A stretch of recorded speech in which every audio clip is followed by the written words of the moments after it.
Hello and welcome. This Ask the Pros series is powered by the Coffee Technicians program. Interested in developing your skills as a coffee technician? Check out the Coffee Technicians program, an education program for new and experienced technicians alike. Available at the foundation, intermediate, and professional levels, the Coffee Technicians program consists of 6 modules: coffee machines, hydraulics, electrical, water and preventive maintenance, operations management, and coffee preparation. You can learn all about the program at sea.coffee/coffeetech. That's sea.coffee/coffeetech.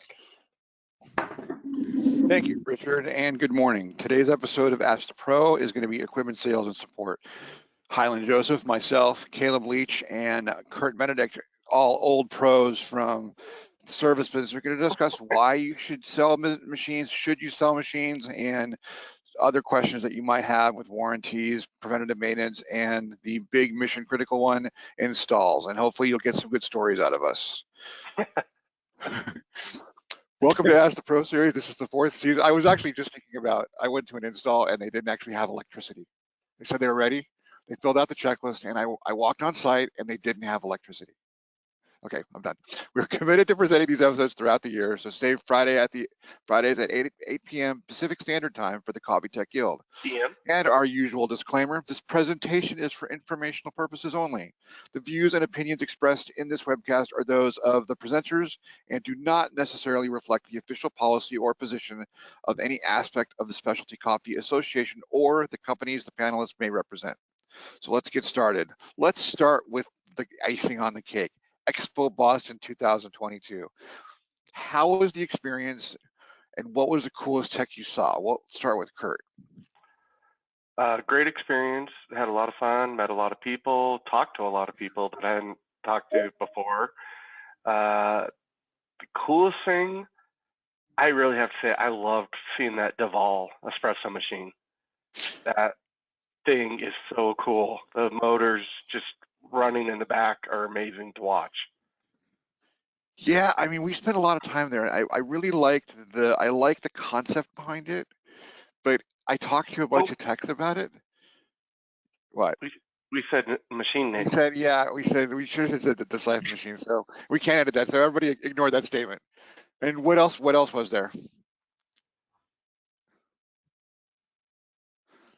What else did you like at the show, Kurt? Just seeing everyone coming together again, the excitement, just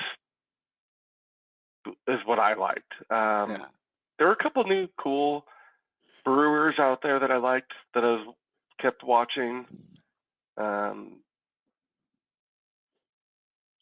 What I noticed was it seems like there's more machine design as we were doing our Ask the Pro quick episodes that actually have the tech in mind. Mm-hmm. Like I do agree with that. We were talking to Michael at his booth with the under counter super automatic. He was super, and I talked to a couple of our episodes like, we're designing this with the tech in mind, and like some of the machines, like there's actually space in the machines to get your hands in. Like, well, Michael was this tech. They came up being a tech before we moved into manufacturing, so that was front of mind as he did development. Yeah. So Caleb, how was the experience for you? Well, I agree with Kurt. I mean, it was really quite cathartic. Just, I haven't been to Expo in a few years. In 2019, I just kind of moved and couldn't make it. But then, the last few years have been challenging, I think, for everyone, right? And this felt like that kind of great, reconnection.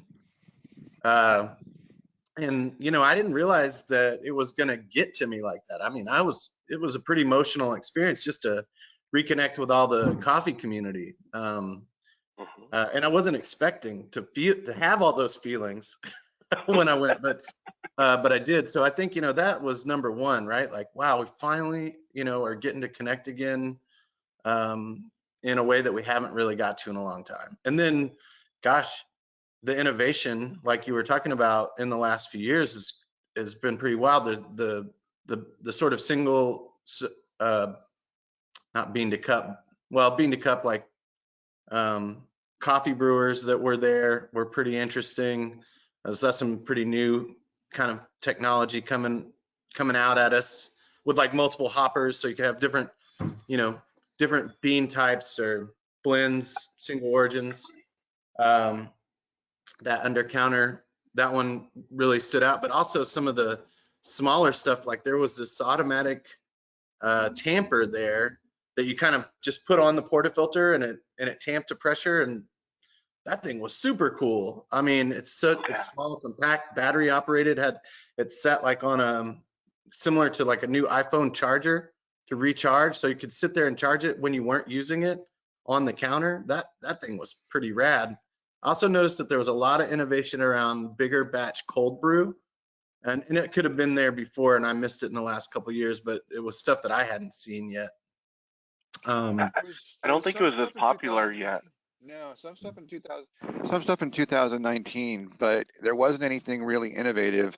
Some of the stuff that I saw for the big batch cold brew was pretty innovative, and I'm not a cold brew drinker.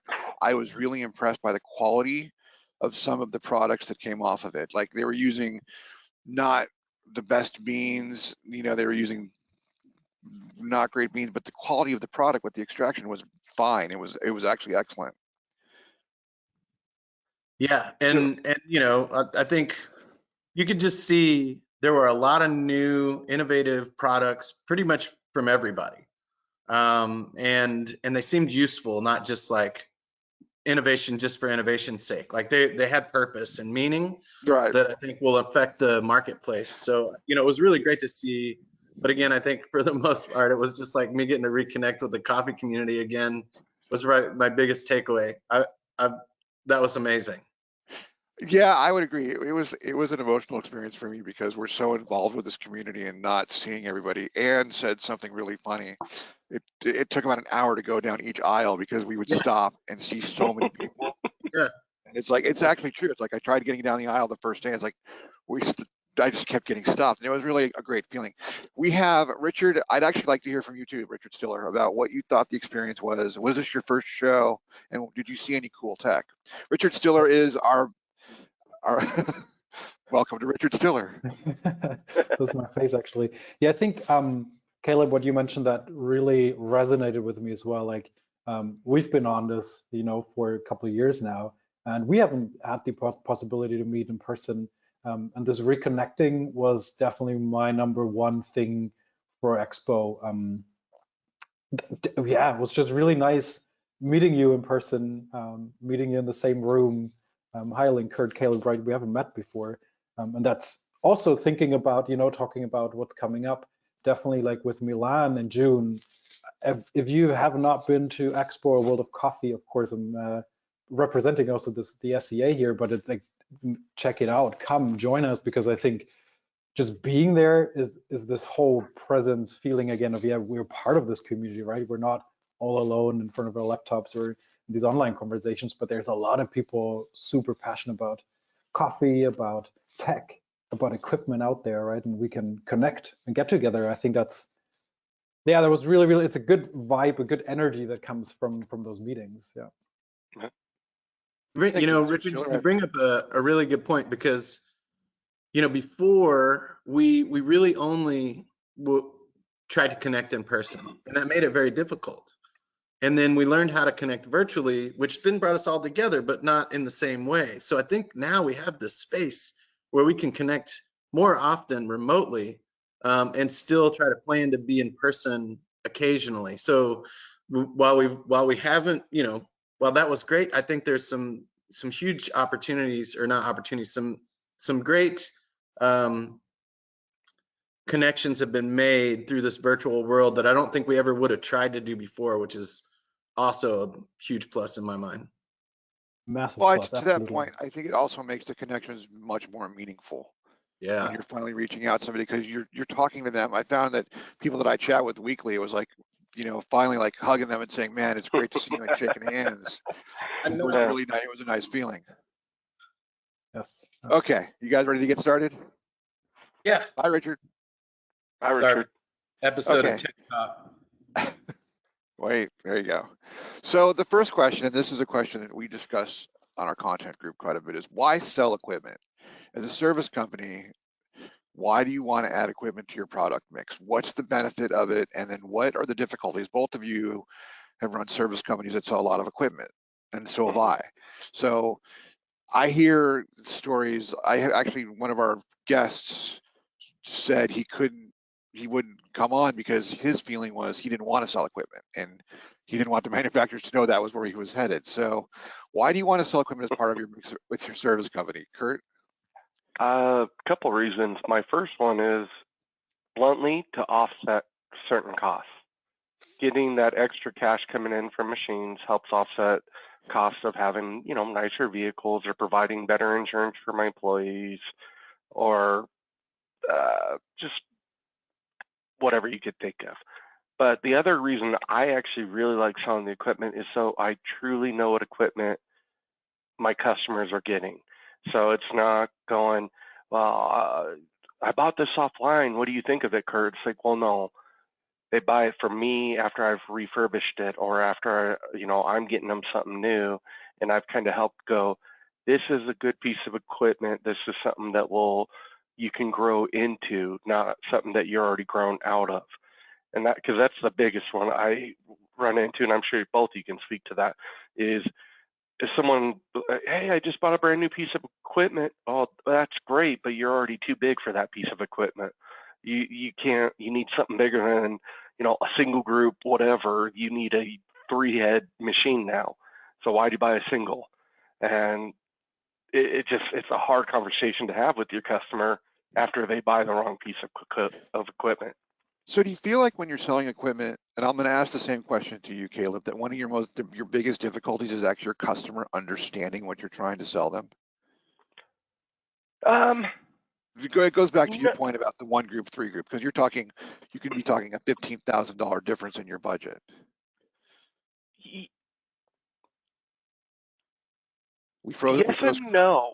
and no, because some customers are ready just to listen to me and just go, all right, Kurt, I've known you for X years. You've never led me wrong. You've always, shown me how to fix things the right way. I'm trusting you. Other customers, they want the entire, well, I want to know what is the output per day this machine can max out at? What is my monthly cleaning cost? What is my yearly cleaning cost? What is, they want like every little detail, and I'm just going, whew, okay. And if you don't give them the correct information, now they don't understand why you think it needs to be that machine. So it's tough when you're trying to give all the information, but it's like, guys, I'm not the engineer, so I can't give you every piece of information you're asking for about this machine. Thanks, all good points. Caleb, your turn. Why sell equipment as part of a mix as a service company? What are the benefits and what are your biggest difficulties? Well, I mean, I'm kind of with Kurt. It's an extra revenue source, and you don't have to stock this equipment generally. I mean, you could have but most of the time, when you're selling, you've got a little time, so you can, get the money up front and order the equipment, and have that sort of package ready. But again, to Kurt's point, it's like, well, I know what I'm set up to support in this market a little better than other things. So if I'm selling in something that I have a good relationship with a manufacturer on, I know I'm going to have the parts, I know I'm going to have the resources I need to support that machine. So, I can kind of provide that whole package with a little bit more ease than sort of the random calls for, really old or not necessarily old, but just equipment that you don't typically support as often, and that those calls can take a little more time and a little more heartburn sometimes to get fixed. So I think that's kind of the main 2 things. And then what Kurt was talking about, I think we're going to get to a little bit more, is like, how do you size up your customer and make sure you get them the right thing, right? We're going to talk a little bit about that, but I think that's the benefits. You get to own the warranty, you get to own the service, you get to make sure that you got the right thing that you can support for your customer, and it's sort of that perfect scenario.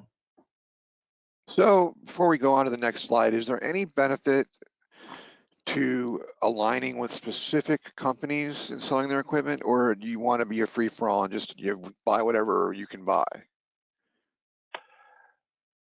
Well, okay, I'll speak first on the. Will you now?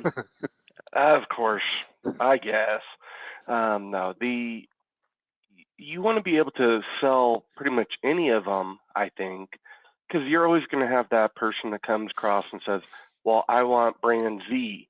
And you're going, well, but if you look at my website, I'm brands A, B, and C.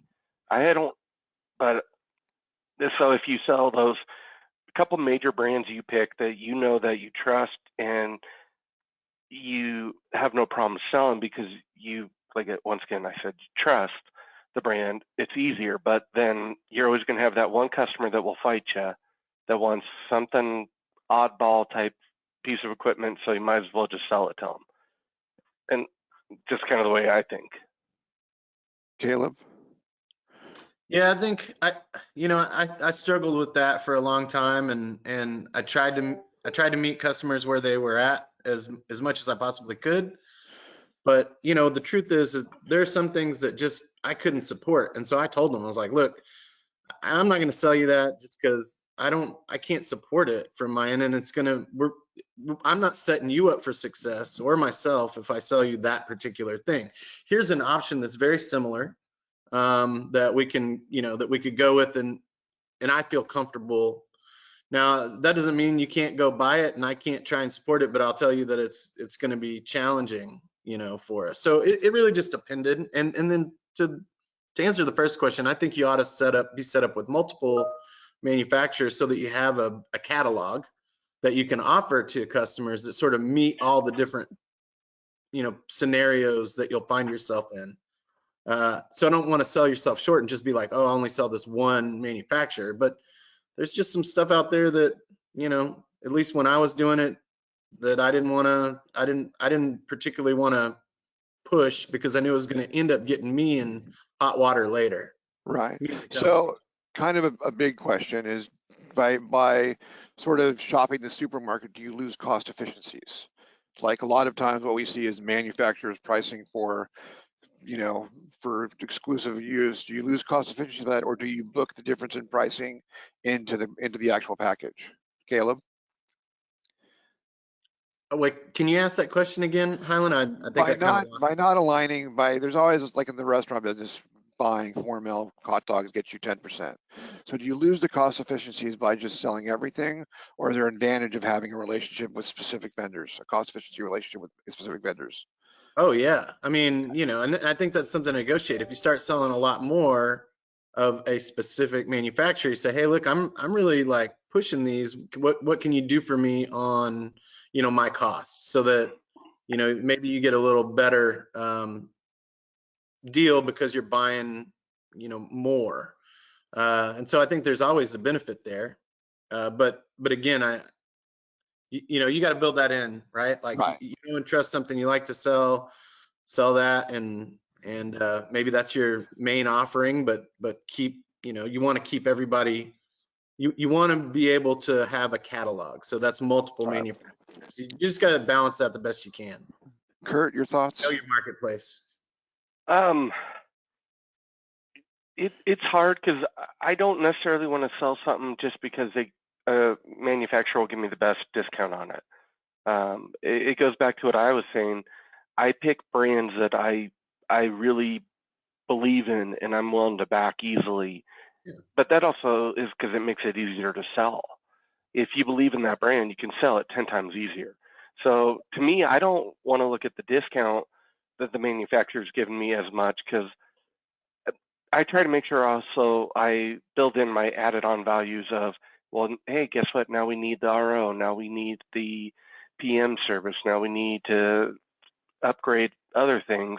So even if I'm selling a brand that maybe only gives me, a small portion off compared to a brand that would give me half off or whatever, I'm not gonna go to that cheaper brand just because of that, because I still want my customers to be in a good quality machine. That's a good No, I point. guess make sure that it's clear. This is where you're comfortable, you're buying in bulk, and you're negotiating prices with the people that you support and, want to sell. Like it's not about like going with the value driven sale.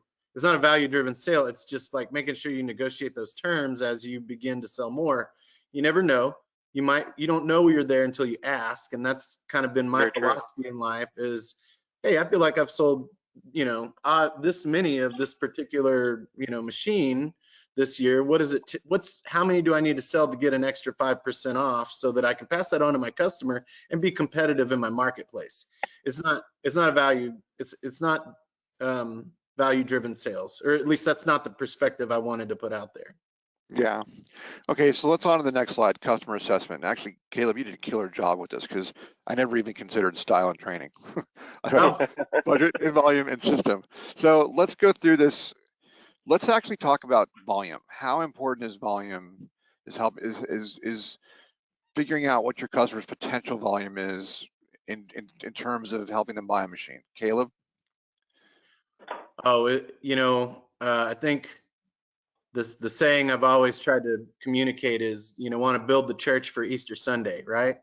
Because, even if it's just 2 days a week that you're really working a line hard, like maybe Saturday, Sunday's your main business, but if your machine can't keep up with that, then you're not able to bring in more customers. So I think it's really important, and I think it's better to have more than you need so you can grow into it, versus trying to save some money to get something that isn't going to produce the volume that you need, and then sort of being held back by that piece of equipment. So that's kind of my take on it. That's all really good points. Thank you. Sorry, Kurt. What do you think? Well, yes, question again. Volume. How important is the volume when you're helping your customer buy a machine? As Caleb was stating, it's probably the biggest, probably one of the biggest factors. And I've never heard that Easter Sunday reference before, and that was pretty amazing. I'm going to steal that one from you, buddy. Okay, you got it. Well, and because I always tell people, I'm like, do you want to create it where you have a line out the door and everyone's angry because you're slow, or do you want the line out the door because you can get it turned over quickly? Is how I always kind of phrase it to my customers. So we're always looking at what kind of, this goes to the style. What is the style of the place that you're trying to set up? Because if you don't match the style, then the volume might not match. Like if you have a high-end looking place, well, do you want the super on the counter or do you want the traditional on the counter? And then if you want that, well, if you want the high-end place, you want the traditional, and then all of a sudden, well, then you may need 2 machines instead of 1 machine to match the volume, and it just keeps growing and growing. You can't look at volume without looking at actually the 2 things sitting right next to it, budget and style. Those will dictate what the volume or what equipment volume you can buy. Right. Thank you, Kurt. So have you ever had a situation where, and I've had this happen a couple times, where a customer is buying too much machine, where they're buying the Ferrari to drive to work when they need the Camry? Caleb? Oh my gosh, I've used car references so many times. Like, it's funny that you say Ferrari, and there's a fair amount of Italian machines, right? So, okay, fine. Bugatti Veyron. Oh, geez. There's such thing as a Ferrari espresso machine, so we're in good shape discussing that manufacturer. And so, and that's when I'm honest and transparent. I say, look, you don't need this full size 2-group like espresso machine for your office of 10 people. And I mean, but it is a really sexy machine, and it's it's more than you need. I can get you something like for a much better price that you'll actually use. And here's some of the pitfalls, right? Like if you don't use this machine, it's going to actually cause more maintenance. So if you really want it, 100% sell it to you. But I'm gonna tell you that you're you're just spending money to spend money at this point. Now, I mean, that's just kind of how I approach that. And, you know, ultimately they're like, no, I want this really cool Right. machine in my office. And so that's what I want to buy. And it's like, well, I did my, you know, I got that off my chest. I'm not taking advantage of you. You just want to have the coolest, best thing in your office. Good for you. I'll No, order it tomorrow. I ask it because we see it a lot in Silicon Valley. Yeah. It's Yeah. like, Oh, yeah. let's put $50,000 machines in this office of 10 people that have never made a barista style drink in their life.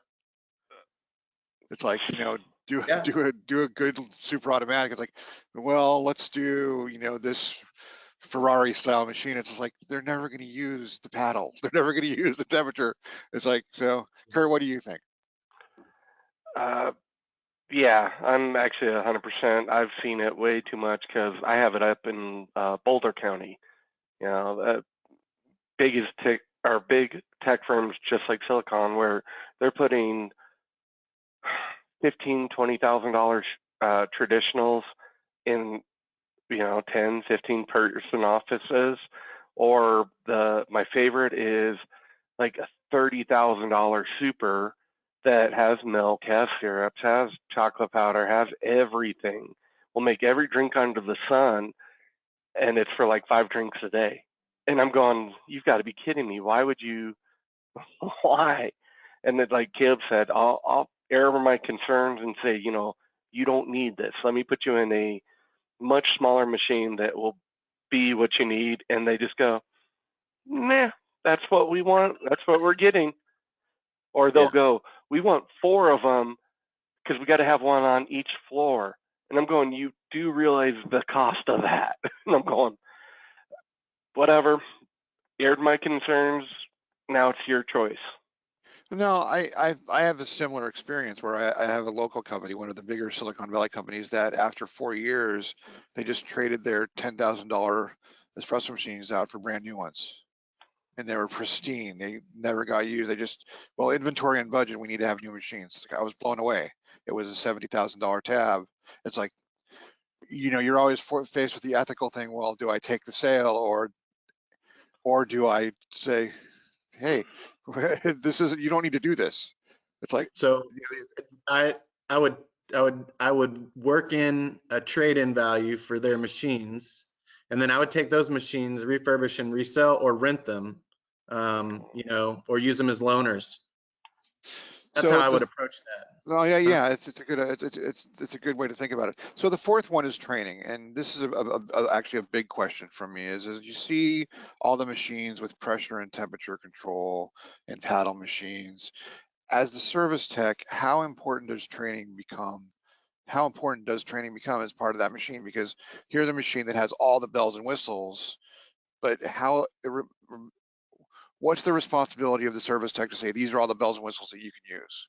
Can Caleb, I? Yeah. Okay. So you can this one, rephrase that question if you want. this one got me a lot, and I think the approach is from a technical standpoint. If you're not the coffee provider, then really you're only teaching them the basic maintenance, you know, daily, monthly, weekly cleaning and maintenance of the machine.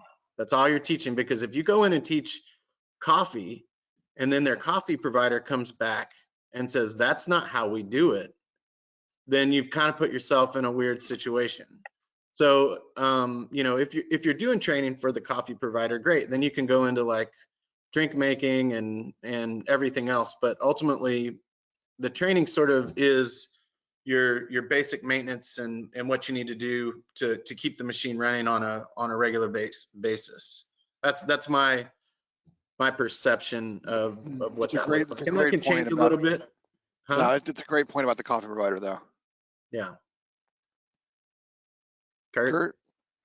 Kurt? Um, Coffee provider is very important, like you're saying. So typically, when I go to sell the machine, one of the first things I ask them is, "Who's your roaster or coffee provider?" and talk to them. And then if I don't know them, I say, "Can I get their number?" Try and get in touch with them. Go, "Okay, are you going to be willing to do the training of the drinks?" They go, "Yeah." Okay. And if not, I go, "Okay, I actually have about 3 or 4 local baristas that do side hustle training, or have a high side hustle of training. And so they'll be willing to take on classes of 3 to 4 people and come out for a couple hours and do the training for these people. And that I have nothing to do with it. I'm just providing another service. Here's a couple cards. You call who you want, who you like, and go out and get training from them. The only training I concern myself with is maintenance and cleaning of the machine. And I don't necessarily leave that on the service tech. I go, just someone in the group out of the company needs to be able to walk out there and teach the customer how to use a basic portion of the machine and how to clean the machine for the night, or what they need to do over maintenance, change filters this often, change this, that often, the stuff that they are able to do. So I think that's important to teach them. But the drinks, we're not baristas, we're not roasters. Leave that to those people to teach them how to do the drinks. Really, really, really good points on that subject, both of you. And before we leave to this next section, Highland, I want to make, there was something I was thinking about this morning that like I feel like missed all the time, is that I deliver a new espresso machine and a grinder or whatever, and there's no steam pitcher, no knock box, no tamper. That's a really good point. If the person, if you're selling it, add those accessories if you can. That's a little bit extra, and it's a good way to set your customer up so that once you're done installing it, they can start making coffee.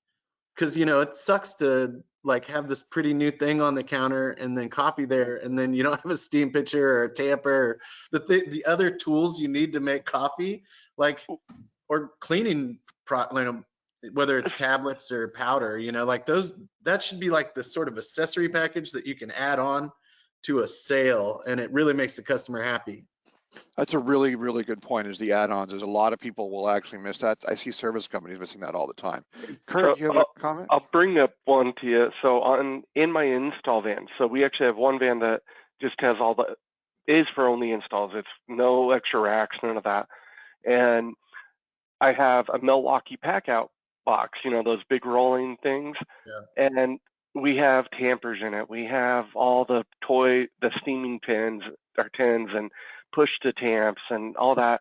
And I just laugh when we get done with an install and I'm looking around. I'm like, so where's all your stuff? And everyone's like, do you got any? And I come rolling in with that, and they're like, hey, it's a toy chest. They are so excited to see that come in, and so happy that oh my gosh, someone's actually thinking of that. So I love the fact that you think of it too, Caleb. It's it's a big thing to make sure you have those pitchers, those tampers, and actually if you can give them different variations, I have just one basic tamper, then I have a push to tamp, and then I'm even talking about carrying puck auto tampers. Yeah. What we did was we literally had a list of this is everything you need, and it had a checkbox on it, and it just handed it to the person buying the machine saying, what do you need? And they would just check it off, and we would add it to the list when we did the install. Yeah, shot glasses, demi-toss, bar spoons, all those accessories. So the next question, warranty programs and manufacturer warranty. As a service company, you're expected to do the manufacturer warranty, which can be difficult to manage. So how much do you build a warranty program that's based on your company? How much do you really stick with manufacturer warranty? Caleb? Well, it's been a few years since I've sold equipment, but the way that it worked when I was doing it was, the manufacturers all supported basically it was a 1-year parts warranty. That's what they were offering, and there were some extended, different manufacturers had some different outlines around that, but for the most part it was a 1-year parts only. And then as the distributor of that line, it was my responsibility to build in a labor portion to that warranty, and that's what I built into the sale. And so I'm extending that labor warranty, not the manufacturer. I try to make that really clear to customers. It's not it's not the manufacturer that's paying us back, you know, on this labor. They're just going to cover the parts if they fail. And so, you know, I could build that into the price however I, you know, thought was necessary for that, you know, individual piece of equipment. I think, yeah, I'm going to stop there, Kurt, and kind of like see what your thoughts are. Kurt, go. The big part about the warranty with me is if I'm going to say the new piece of equipment that gets the, well, year, parts, and labor technically, and then, you know, I'm covering the labor, it's this actually going to go to my issue with people underselling or undervaluing the equipment. I have no problem saying, you know, here's retail, maybe I'll give a discount, but, and like you were talking about, I got to make sure my customers understand I'm covering that warranty. So it's going, well, you're paying for me to basically have some parts there in my office, warehouse, wherever, to be able to come out and get out to you that much quicker and get your machine fixed that much quicker.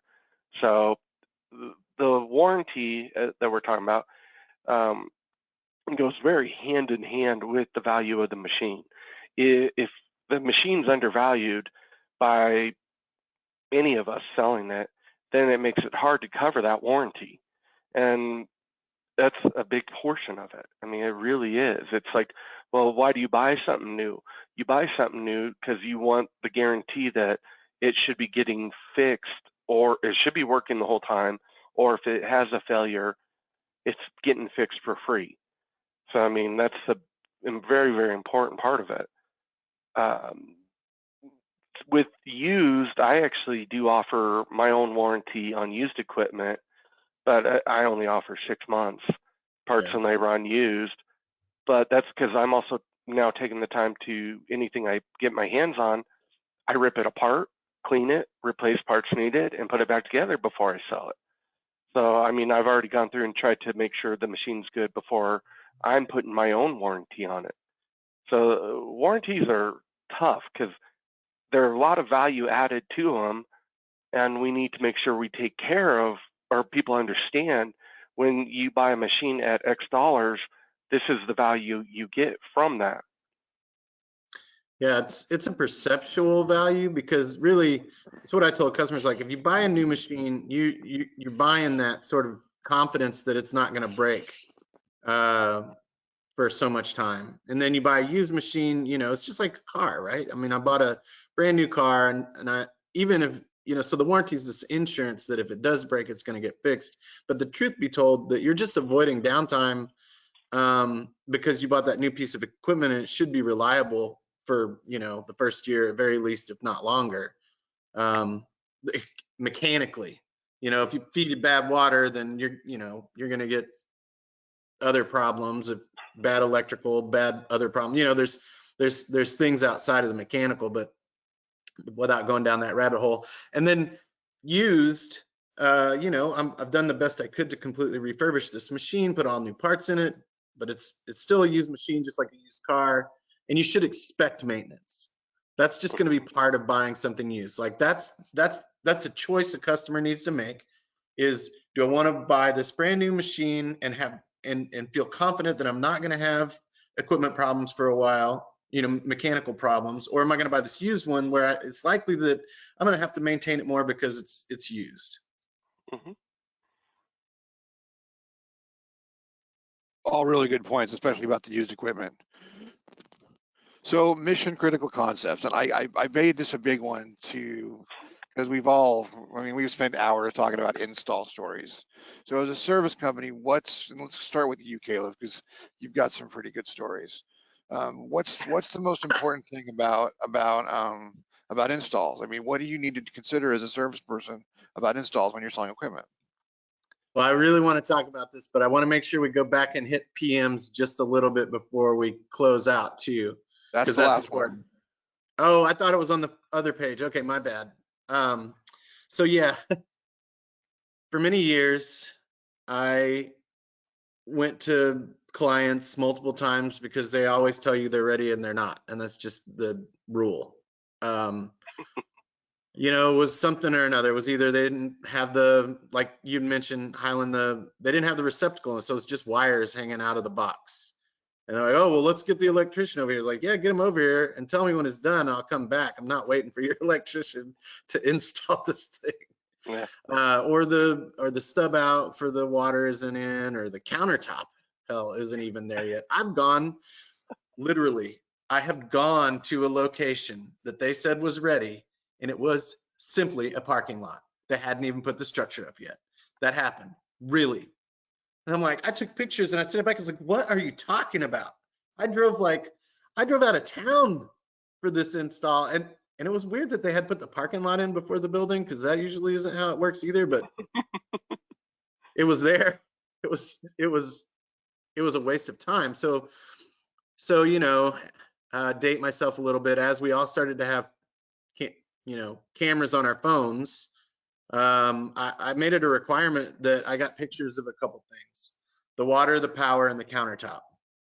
And I just wouldn't come out until they sent me those three things. And oftentimes they would send me a picture of wires sticking out of the receptacle, you know, the box in the wall, no receptacle. And I'd say, well, this is the receptacle type you need to put in. As soon as that's done, send me a picture and I'll come out, you know, if everything else is okay. So it gave me an opportunity to, you know, not spin my wheels, loading up equipment, driving out to a site that wasn't ready, and I was able to give them the specs they needed, because I think that's really a lot of times what they didn't know, and they thought if they got me there in front of it that I would be able to help them like finish the work that they needed to do, but they just weren't quite able to communicate that to me. And I don't think they really understood how much effort it took for us, you know, to get all that stuff together, ready for an install, and then show up for it to not be ready. And I also didn't like leaving equipment behind at sites that weren't ready. So it didn't even make sense for me to like, at least unload the machine. So that usually worked. I had occasionally people pushed back on the pictures, and then I would just say, well, look, if it's not going to get there, I'm going to actually charge you for this. Because I've already done a site survey. I did one free site survey to talk through, and then after that, it was all pictures.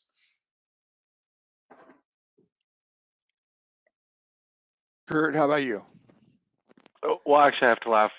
You mentioned the parking lot. Yeah. One of my poor techs has had that happen to him twice. Twice. Same guy had it happen twice, and I'm going, how? Well, but whatever.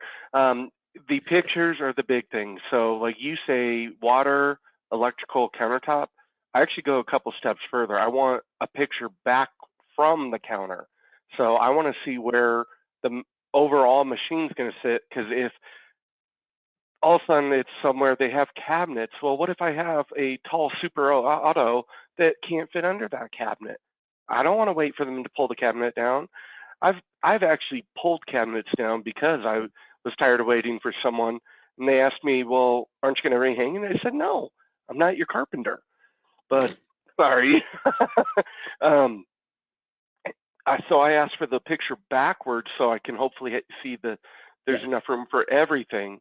And then I asked for the pictures under the counters, because typically, what if you're putting in like a small RO, or maybe a triple head filtration system underneath, or heaven forbid, a big RO with a massive holding tank?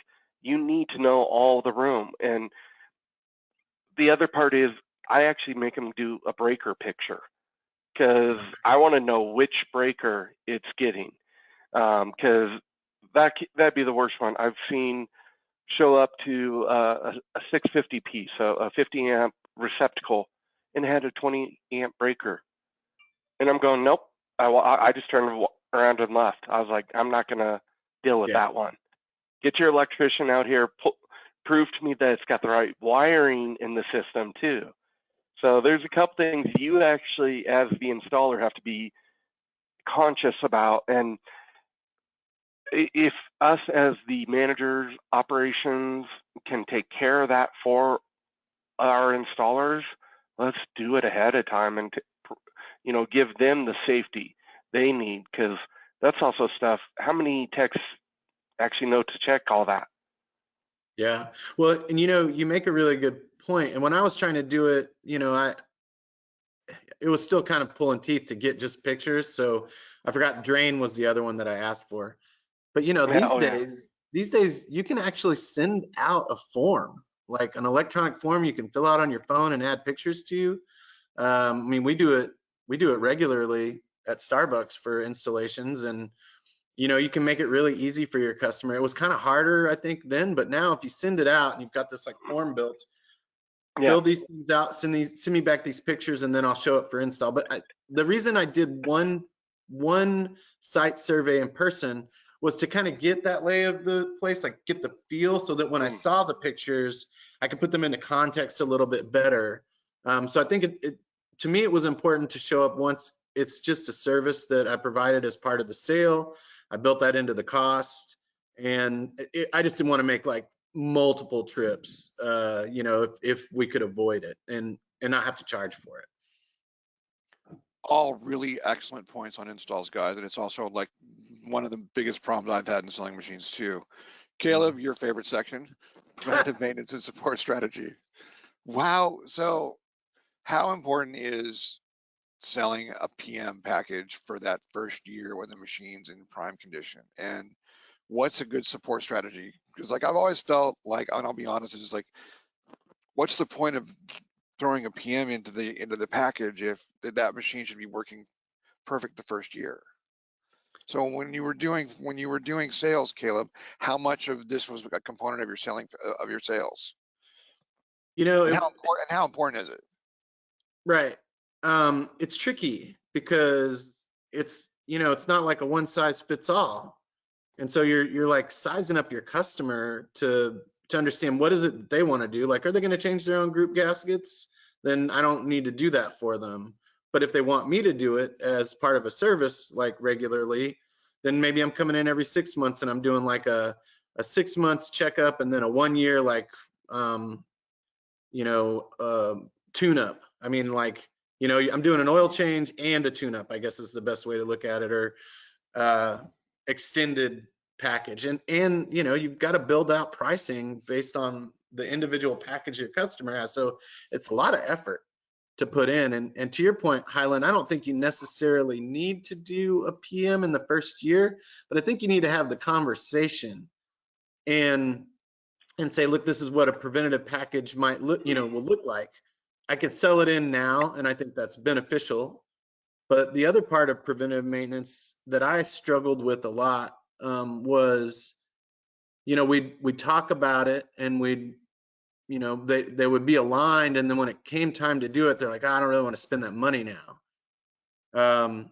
So if you can get them to pay for a preventive package up front annually, I had a few customers that did that. That was great because they paid for it. I showed up and did the work, and we were all good. And it wasn't a choice, or it wasn't like a down the line choice. It was a choice right now. So I think that's what the benefit of selling it in early is that you get them on it and you explain. I mean, we know why. I hope everybody on this call knows why preventive maintenance is important, right? Like it reduces downtime and reactive calls that affect your business in a you know, meaningful way. So if you can get someone in to do this kind of stuff ahead of time, you're not going to be turning away customers later. That's the idea anyway.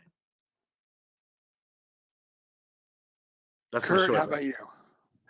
I don't necessarily try and sell the preventative maintenance up front, but I do try to make sure they understand how important it is right up front and what the cost is.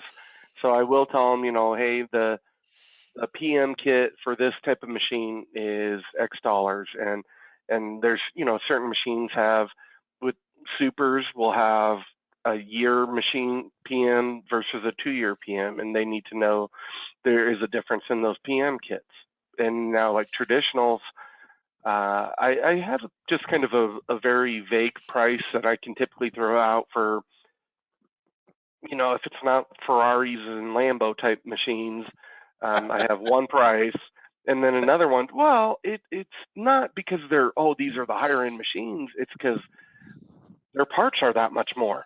You know, certain brands, even though it's almost identical parts, well, now maybe the screens are laser cut screens, or the baskets are laser cut baskets instead of, you know, just stamped, which are a third or even a quarter of the price of those ones.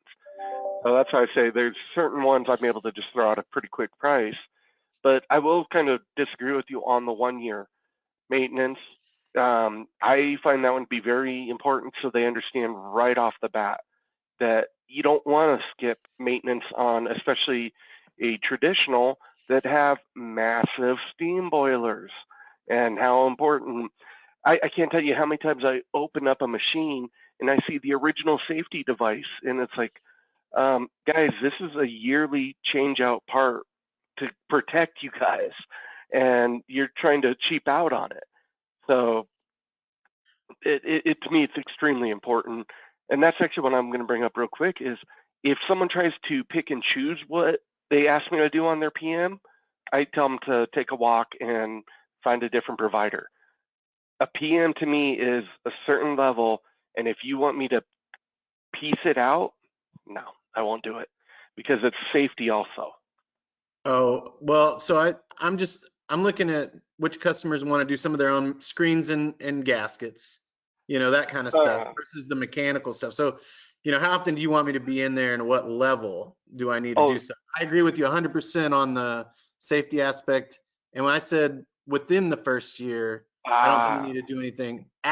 Obviously, after the first year, you need to do that stuff. And I'm 100% aligned with you, Kurt.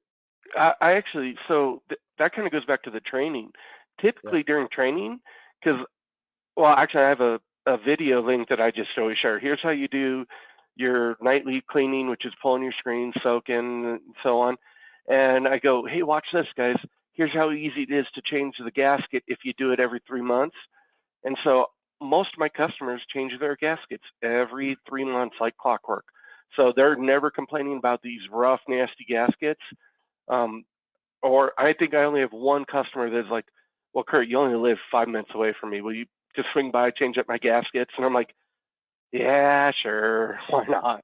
Well, I mean, Kurt, I had a big chain and they wanted their partners to focus on, customer connection and drink making, and they didn't want to do that kind of maintenance. So they said, hey, I want you to come in and change these gaskets every so often. And I built a program out for them. And so, like I said, it was a multi-level preventive maintenance visit. So on one level, I was just there to check function, flow, change gaskets and screens, and make sure everything was sort of calibrated. And then on the next level, I was there to do all the major, like steam valve seats, overpressure relief, anti-siphon, everything, right? So but it was a good revenue source, and that was what their business. That's what their business wanted. So I didn't say no. I did say I can teach you how to do it. Like I'm always willing to teach people to do whatever maintenance they want or that they're capable of. But also if you want to hire me to do that, I'm not going to turn it down either. No. Well, and it goes to, I like the concept when I was first started doing service out in the coffee industry. I'll say it that way. Yeah. I actually was told by a couple different company owners that the goal is actually to have more preventative maintenance calls daily than reactive maintenance. So you're running your business right and taking care of your customers if you're doing more preventative maintenance than reactive, is what I was told. And I actually do believe in that 100%. That's a great point. Anything else to add, you guys, on PMs and support strategy?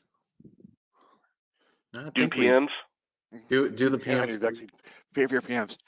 With that, we are at the end of our episode. Really good episode. Caleb, do you have anything to add before we wrap it up?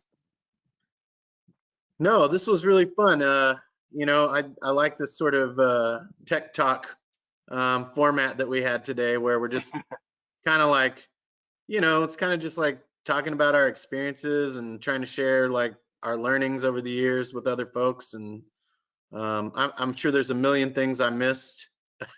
There's a lot of useful information today, you guys. Thank you. Kurt, how about you? Do you have anything to add before we wrap it up?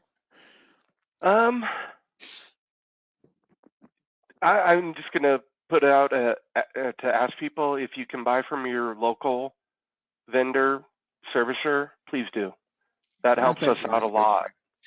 We're not going to get into the internet versus local service I company. didn't. That's why I Whole asked other the question. That's Just like ask that's the like a 3-hour question. episode.